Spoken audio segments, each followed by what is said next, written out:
Olá, esse aqui é o Telepena, a Cosmia Comentada. Eu sou Beatriz.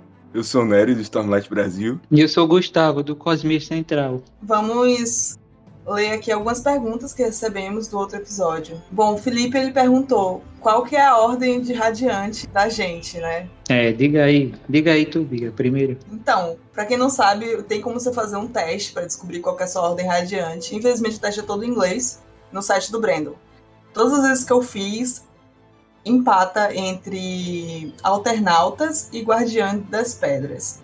Acaba que eu fico mais com Alternauta, porque, de fato, eu me identifico um pouco com os personagens que são Alternautas, que tem no livro.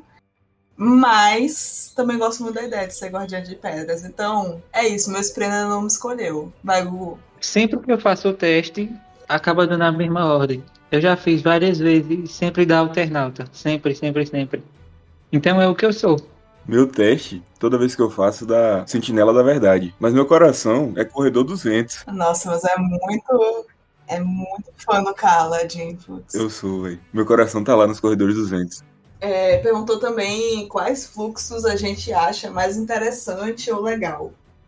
Para mim, é o de transporte, porque você consegue abrir a perpendicularidade, você consegue viajar para o reino cognitivo e fazer o que quiser, sair andando por aí. Pode até virar um salta-mundos, né? Exatamente. Muita vantagem isso aí.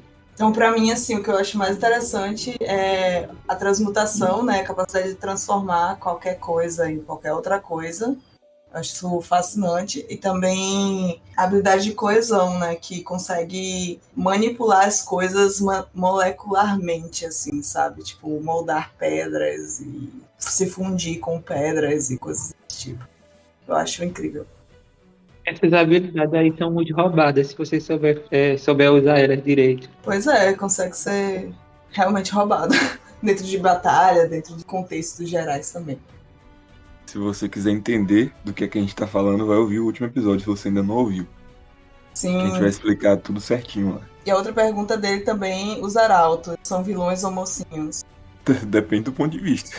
Eu acho que eles são só pessoas. Depende de que tempo você tá falando. Exato. Também. Em que momento você quer saber? É no passado, é no presente. Porque os arautos agora, eles estão doidos da cabeça, né? Mas assim, eu acho que eles não são bem assim vilões, mas também não são mocinhos, sabe? Tipo, cada um deles tem um objetivo, tem falhas e acertos de forma geral. Agora que estão tudo doido, estão. Isso com certeza. Agora que estão tudo doido. Porque vilões e mocinhos, eu penso, tipo assim, dentro de um conflito e uma polarização, né? Então tem o lado malvado e o lado bonzinho. Eles eu não percebo que eles estão, tipo assim, de nenhum lado, assim. Eles estão do lado deles mesmos. Bom, agora vamos para as notícias da semana, né? O Warbreaker está saindo da gráfica. E assim, como muitos de nós tínhamos a esperança, né, que seria a ilustração do Dan Santos contínua. Então ela começa ali na orelha da capa e vai até a orelha da contracapa. E o livro vai vir com um marca-página também, né? Eles postaram a foto do livro já finalizado. Tem um metalizado ali na fonte, muito bonito. Stamp metalizado, né? Isso. Assim, o marca-página eu só acredito vendo, tá? Quando chegar na minha casa com marca-página... Mas você já viu a foto. Não, eu quero ver na minha casa. É diferente. Quando chegar aqui em casa com marca-página, aí sim, poxa, vem o marca-página, que legal. Porque nem sempre vem, tipo assim, a impressão não é junta, né? Então pode ser que não venha no mesmo pacote, assim, digamos, né? Vamos ver. Bom, a outra notícia também é que se iniciou a tradução do Coppermind para o português, né? Para quem não sabe o que é Coppermind, é um site que é tipo a wiki da Cosmere / Brandon Sanderson, sabe? Eu acho que é o maior site que tem de fãs, né? E lá fora ele é, digamos assim, parte, né, do Seventh Shard, que é uma organização de fãs mesmo, que tem o Coppermind, tem o Words of Brandon, que é as palavras do Brandon, onde eles armazenam tudo que o Brandon fala. É muita coisa. É muita coisa. Conversa, viu? É um trabalho do caramba também, né? Fazer tudo isso. Demais. E assim, são muitos fãs que se mobilizam pra isso, né? Mas também tem voluntários também que fazem isso aí, não é só eles, não. A maior parte é voluntário mesmo que monta o Coppermind. Eles iniciaram, né, o trabalho, então eles fazem parte da organização, mas tem muitos voluntários que podem editar, né? Assim, o Coppermind é aquele site que todo fã de Brandon Sanderson indica que o fã recente de Brandon Sanderson não entre, porque tem muitos Não, spoilers de tudo. nenhum. Você leva spoiler assim, sem pedir, sem nem perceber, às vezes. Mas está sendo traduzido para português, porque a galera daqui do Brasil, alguns fãs, entraram em contato com o Coppermind gringo, né, e pediram para eles fazerem um domínio em português e estão traduzindo. Então, logo mais teremos atualizações sobre isso, né? Tá bem no começo, ainda são poucas pessoas fazendo isso, então vai demorar para ter tudo em português, né? Tipo, Vai acho que demorar muito. muito, tipo, a fanbase em espanhol, né, também tá traduzindo para eles, né? Eles já estão muito mais avançados, que eles fazem isso há muito mais tempo. Sim, agora eles estão fazendo há muito mais tempo e nem por isso está completo ainda, viu? Não, e não tá.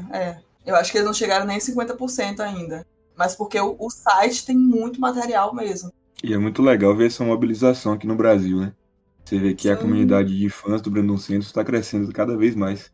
Mais gente criando conteúdo, mais gente falando sobre o Brandon Sanderson. E espero que continue assim. A tendência é aumentar, né? Pois Eu só né? quero que o fandom cresça e chegue num ponto de ter adaptações. É só isso que eu quero. Com a adaptação, o fandom cresce ainda mais, né? Se a adaptação for boa. Vai ser bom. A grande questão é o se, né? Se for Vai boa, ser. né? Você quer... Diga, Nery. Eu ia falar que eu tava assistindo Arcane, a segunda temporada que estreou agora, e eu só fico imaginando como deve ser muito massa uma adaptação de Stormlight ou Mistborn desse mesmo estilo de animação. Ficaria muito bom. Ia ser massa mesmo. Só que o Brandon Já eliminou essa possibilidade, né? ele amassou nossos sonhos de Não, tipo, Stormlight pela animação. Mas ele não é contra outros livros ser de animação. É só Stormlight e Mistborn que ele não quer. Mistborn ele quer filme e Stormlight ele quer série, né? Isso. Ai, sinceramente, viu?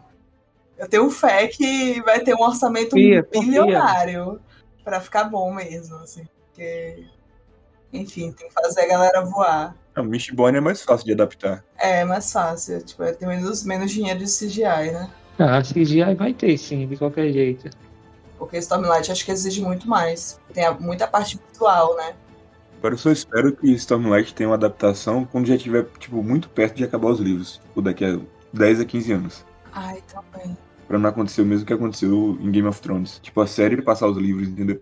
Uhum. Apesar de que Stormlight tem tanto material, né? Um livro dá pra fazer umas 2 temporadas, facilmente. Pois é. Eu acho que dá tempo, assim. Agora, a minha questão com isso também é que é aquele medo, né? De quando começar as adaptações, vai que o Brandon vira o George Martin, sabe? Que tá muito ocupado com as adaptações, que não consegue, às vezes, dar andamento ao livro. Eu não acho que ele vai fazer isso, não. Aí, porque Eu ele também já acho tem que o não. horário dele de escrita, então. Mas será que isso não pode impactar na qualidade do texto? Aí só no futuro a gente vai saber. Bom, também a gente teve um vídeo das atualizações semanais do Brandon com um monte de cópias antecipadas do Wind and True ao redor dele, tipo assim, calhamação, assim. Nossa, que vontade de ler esse livro. Que ele falou que vai sortear essas cópias antecipadas pro fandom. Então, eu mesmo fui lá e eu comentei. É só 4 ou é 5 que ele vai sortear só. São poucas. Aí ele pediu pra quem quisesse, né, essa cópia antecipada, que comentasse lá no vídeo do YouTube. Eu comentei, mas não sei se vou ganhar, né? Eu também comentei, né? Seria um sonho, porque até hoje a Amazon Brasil não abriu a pré-venda, né, de Wind and True, tipo, através da Amazon mesmo, né? Como já aconteceu, por exemplo, em Rhythm of War. Então eu tô meio ansiosa, assim, pra ter esse livro, tipo... Eu vou ler pelo e-book mesmo. Ai, cara, eu quero ler pelo e-book. Tipo assim, eu acho que eu vou acabar lendo pelo e-book, mas tô relendo agora na minha cópia de Rhythm of War, que eu comprei na pré-venda em 2020, né? E, tipo assim, eu comecei a ler 1 ou 2 dias depois que foi lançado, porque foi quando o livro chegou na minha casa. E o livro, assim, tá tão marcado, tá tão cheio de anotação, teoria e tal, que, tipo, cara, eu não quero, tipo, eu não vou fazer esse tipo de anotação num Kindle, sabe? Então, eu gostaria de ler Wind and True no físico, só que aí vamos ver se a Amazon vai vender depois do lançamento, porque tem até um lá para vender, só que é uma compra internacional e é vendido por terceiros. E por isso que o preço tá absurdo. Eu recebi uma mensagem de uma pessoa na DM falando que entrou em contato com o pessoal da Amazon, mas disse que eles estão tendo algum problema com os livros importados. Tá chegando muito atrasado, tipo alguns meses de atraso. Então talvez a gente tenha esse atraso aqui, viu? Ai, cara, que tristeza. Fazer o quê? Não terei esse problema. Vou começar a ler no e-book mesmo. Eu preciso desse livro, gente. Ponto. Também. Eu só quero minhas edições brasileiras. Eu quero as duas. Eu jurava que eu não ia ser essa pessoa com mais de uma edição do mesmo livro em casa, sabe? Porque eu julgava muito quem fazia isso, mas já é tarde demais. Com o Stormlight já é tarde demais, eu já tenho. Vocês estão no fundo do poço já. Eu não entrei não comprar essas edições internacionais. É porque a gente comprou quando não tinha no Brasil ainda, né? Pô, eu li em 2020, não tinha nem perspectiva. Não tinha nem comprado os direitos. Bom, gente, agora vamos pro episódio, né? O tema do episódio de hoje é Royd e suas aparições na Cosmere.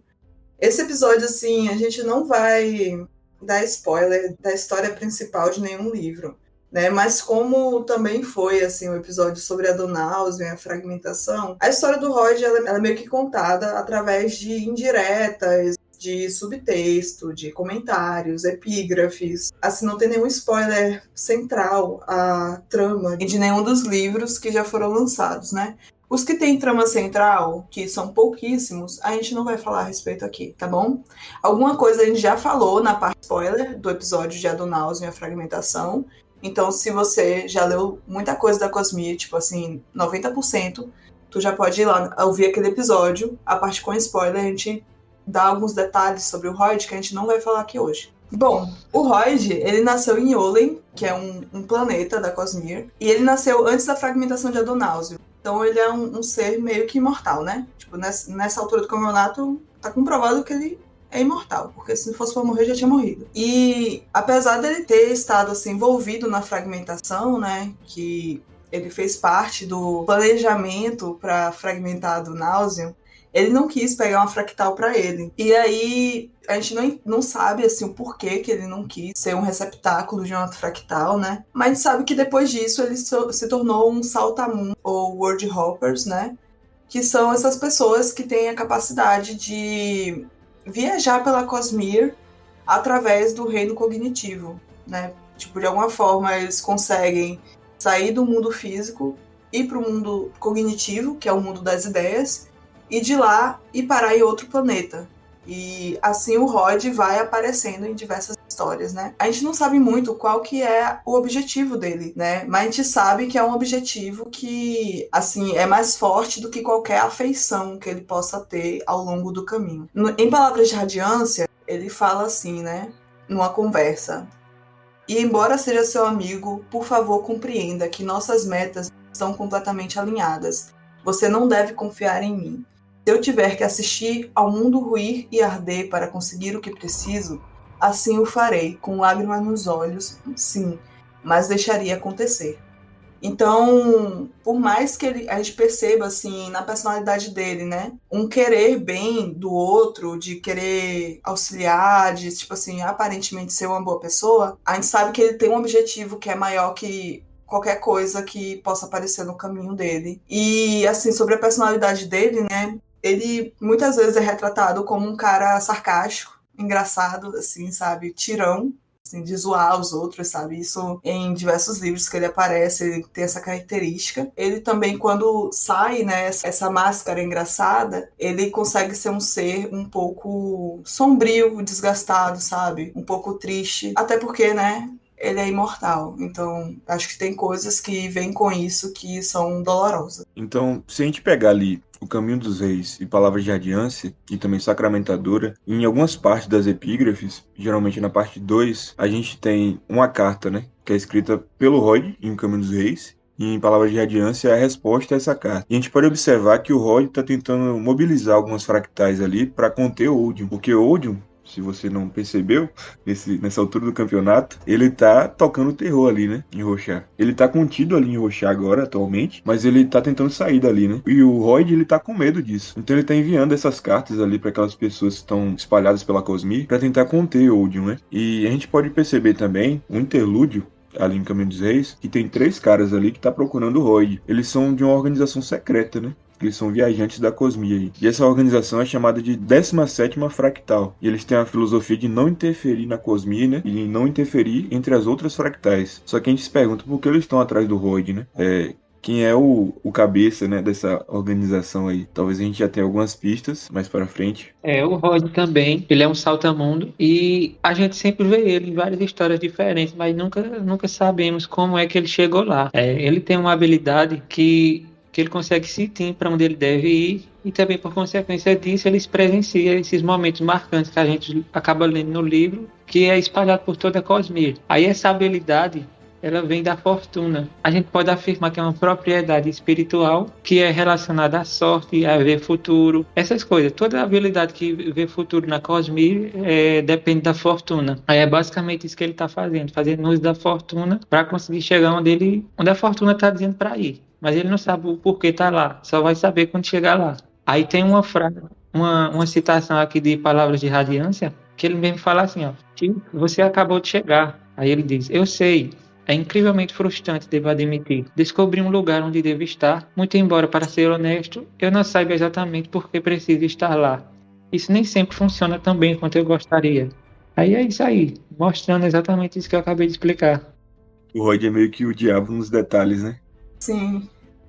Muitas vezes quando ele aparece, ele tem a aparência descrita, né, como cabelos pretos ou cabelos brancos, um dos dois.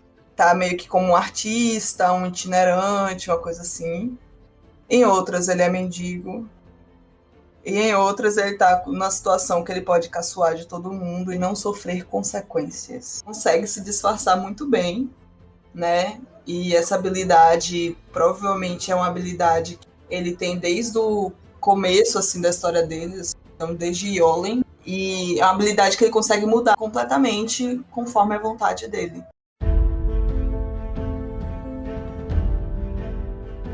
E aí vamos para as aparições dele nos livros. Em Elantris, ele interage com a Sarene ali no final do livro, onde ela tá confiando nele ali para transportar algumas armas. Só que ela não vê o rosto dele, mas o nome dele é citado ali naquela cena. E é interessante também quem é Elantris. O Brandon ele ainda não tinha uma ideia de como iria formar a Cosmere, né? Porque foi o primeiro livro publicado dele. Mas ele já colocou o Royd ali na história. Que o Royd era um personagem que tava no imaginário do Sanderson, né? Sim, sim. Já tá na ideia dele ali. Aí pra Mistborn, o Royd ele aparece como um mendigo, um informante que se disfarça de cego e que acaba encontrando com Kelsen e Lutadel. No Poço da Ascensão, ele aparece também. O Elend e o Fantasma interagem com ele em algum momento. Tem mais coisas, só que a gente não vai falar por motivo de spoiler. Sim, sim. No Herói das Eras Vim, ela cita o Royd como informante do Kelsier, mas ela acaba não se encontrando com ele. Foi numa parte lá que ela estava queimando metal e correndo, aí ela ia se encontrar com ele, mas teve uma sensação estranha e acabou não querendo se encontrar com ele. Desistiu da ideia. Em Stormlight, ele é o riso do rei, né? E um fato interessante é que, além das epígrafes, que tem a carta do Royd, todo epílogo de Stormlight, até agora, né, é narrado pelo Royd, pela perspectiva do Royd. Sim, aí em Warbreaker tem uma parte lá que ele aparece como contador de histórias para Ciri. Ele vai estar lá contando a história e dá para perceber claramente que é o Royd. Na Liga da Lei, né, que é o primeiro livro da segunda era de Mistborn, ele aparece bem rápido ali como um mendigo, né, uma aparência toda desalinhada ali, mas a descrição dele a gente sabe que é o Royd. Sim, aí já em Sombras de Si Mesmo, fica bem mais fácil de achar ele, porque ele é o novo cocheiro do Axe. E ele fala que é o nome dele mesmo. Então, nos Braçaletes da Perdição, que é o terceiro livro da segunda era de Mistborn, o Royd aparece disfarçado de mendigo, né? Aquele mendigo que atira uma moeda na cabeça do Axe. E no final do livro, a gente descobre que a moeda é um Coppermind, né? Que ele acessa ali no epílogo. E eu também não vou falar o que é que tem ali. Não, deixa quieto. Quem leu vai saber. Em Emperor Soul ele é citado, mas ele não aparece. No caso, em Emperor Soul ele também é como se fosse um bobo da corte, né? Chamado de Imperial Fool. E, enfim, ele só é citado mesmo, não chega a aparecer. Agora, o Brandon ele tinha feito um capítulo com ele aparecendo, mas ele cortou esse capítulo porque ia ficar distante da história. Tá disponível esse capítulo no site do Breno, pra quem quiser ler. O White Sand ele aparece em um capítulo aí no meio da história, porque é um quadrinho, o White Sand. Por enquanto, né? Por enquanto é um quadrinho. Depois vai ter a versão em prosa dele. Mas ele aparece lá no meio do capítulo e também no epílogo, tocando lá sua música. Em Sundet Man, ele aparece, mas não vamos falar como nem quando, é muito spoiler. E traz Yumi, ele é literalmente o narrador, né? Ele não só narra, como ele aparece dentro do livro também.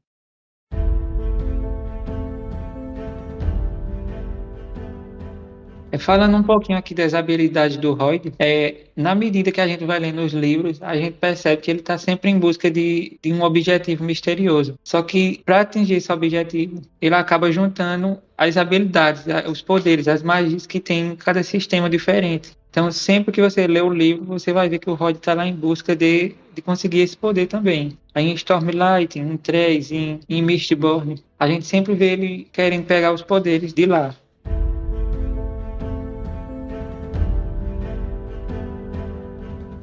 Bom, gente, esse foi o episódio de hoje, mas antes de concluir mesmo, a gente tem alguns avisos para dar para vocês. Primeiro que a gente resolveu fazer um grupo no WhatsApp para que a gente possa conversar mais e ter mais troca e também avisar, né, da saída dos episódios. Então a gente vai estar deixando um link, nosso Linktree, né, que tem na bio do nosso Instagram, também no Twitter, para vocês entrarem, quem quiser. E o outro aviso é que no próximo episódio a gente vai ter um convidado especial e que vocês vão ter a oportunidade de fazer perguntas a respeito do processo editorial, da trama, né, de tradução. Enfim, fiquem ligados aí que logo mais vai ser revelado quem que é nosso convidado. E o que vocês quiserem saber sobre isso, né? Sobre a questão de tradução da trama, o que é que eles fizeram, deixa a sua pergunta, né? A gente vai abrir uma caixa de perguntas no Instagram para no próximo episódio a gente responder, né? Junto com essa pessoa aí. Sim, sim. Assim, é muito importante, né, para a gente saber mais sobre o processo das edições brasileiras. Que às vezes a gente critica algumas coisas sem saber realmente como foi o trabalho que foi feito ali, né? Então, Sim. quem quiser saber, manda uma pergunta aí que no próximo episódio a gente vai responder. Bom, então por hoje é isso, gente. Nos avalie na sua plataforma de streaming que você estiver ouvindo. Se for no YouTube, curte, comenta, né? Manda sua pergunta pra gente no YouTube ou no Instagram. Siga a gente nas redes sociais, a gente é @telepenapodcast em todas que a gente está. E também siga o Stormlight Brasil aqui. Stormlight Brasil no Instagram e no Twitter. O Twitter fez 3 anos essa semana que eu tô gravando isso. E é isso. Tava lá desde o começo. E também o Cosme Central aqui com o Gugu. Sim, sim, tem que seguir o Cosme Central no Instagram, no Twitter e no Blue Sky. Tchau, até a próxima, gente. Tchau, pessoal.